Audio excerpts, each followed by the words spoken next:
Hi, my name is Marisa Clark. I am a graduate student in the Master of Science in Health Informatics program at George Mason University. This presentation is part of the HAP 789 Pre-Capstone Professional Development Seminar and will go over my practicum experience as well as development of a professional career portfolio. While the process to find a preceptor has been frustrating, I feel like it has helped me professionally. I now know ways to market myself better and am more comfortable with blind outreach. This task was nerve-wracking at first, but ended up not being as intimidating as I thought it would be. I reached out to 3 organizations. My first choice for a preceptor location was with the South Carolina Department of Health and Environmental Control.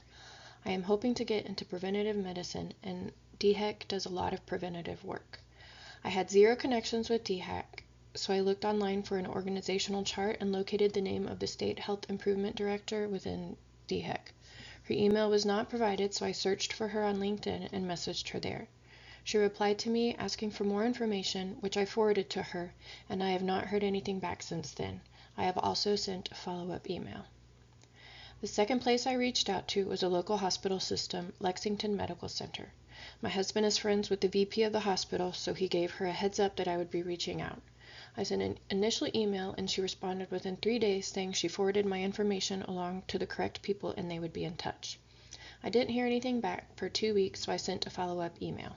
I recently heard back from the CIO and we had a long discussion about Capstone requirements and deadlines. She felt confident they would be able to find a preceptor for me.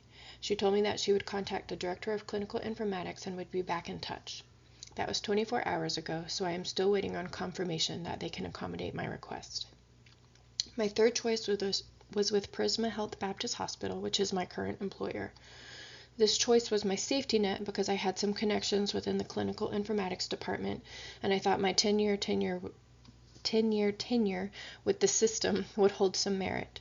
This was not the case. The nursing academic liaison advised me that their policy is that you have to be a full-time or part-time employee to receive clinical placement. I am a PRN employee. I tried to clarify that I am not seeking clinical placement for a nurse practitioner program and that I did not need direct patient care, but she still said the rule was I had to be a part-time or a full-time employee, so I will not be able to complete my capstone through Prisma Health. Even though I feel fairly confident that I will have a preceptor through Lexington Medical Center, it has not been confirmed yet, so I wanted to go ahead and have a backup plan because I did not want to be rushing at the last minute to get a project of this magnitude completed. So I went ahead and submitted a self-guided research-based project proposal that will be discussed more on the next slide. In HAP 823, we were tasked with signing up for an account with the All of Us research project and completing the necessary training. We ended up never using the database for that class, but I am glad to have already completed the training so that I can use the database for this self-guided project titled Early Detection of Urinary Incontinence Risk in Women, Leveraging Genetic Markers and Comprehensive Data for Improved Quality of Life.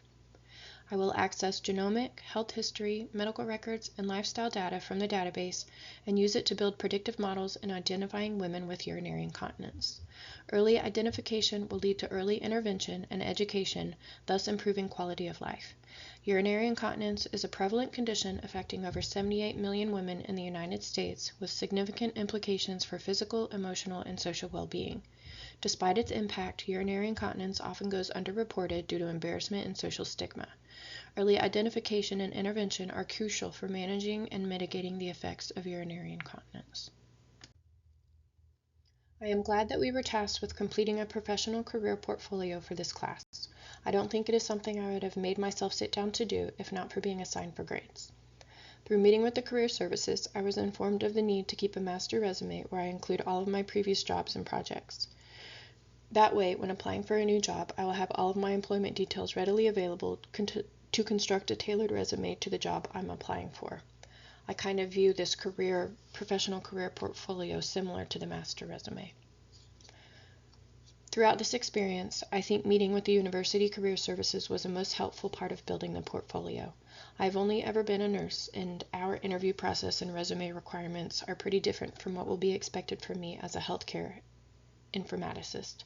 Having a detailed and well-organized professional portfolio will appeal to hiring managers, and it will also relieve some of the anxiety around finding employment. It is a tool I plan to maintain and keep current in my professional career.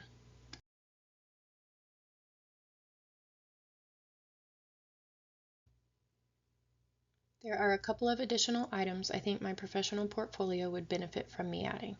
First, a cover page with my name and contact information will provide readers with that information front and center.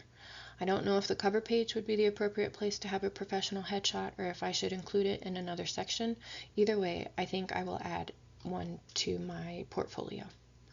I think my portfolio should also contain a table of contents so that the reader can easily find sections that may be a priority for them. Including an About Me section will help the reader understand more about who I am as a person and what I could bring to their team. Additionally, showcasing any awards or honors I've received can show readers that I excel at my job. And also, addressing professional development shows potential employers how I go above and beyond to commit to my job.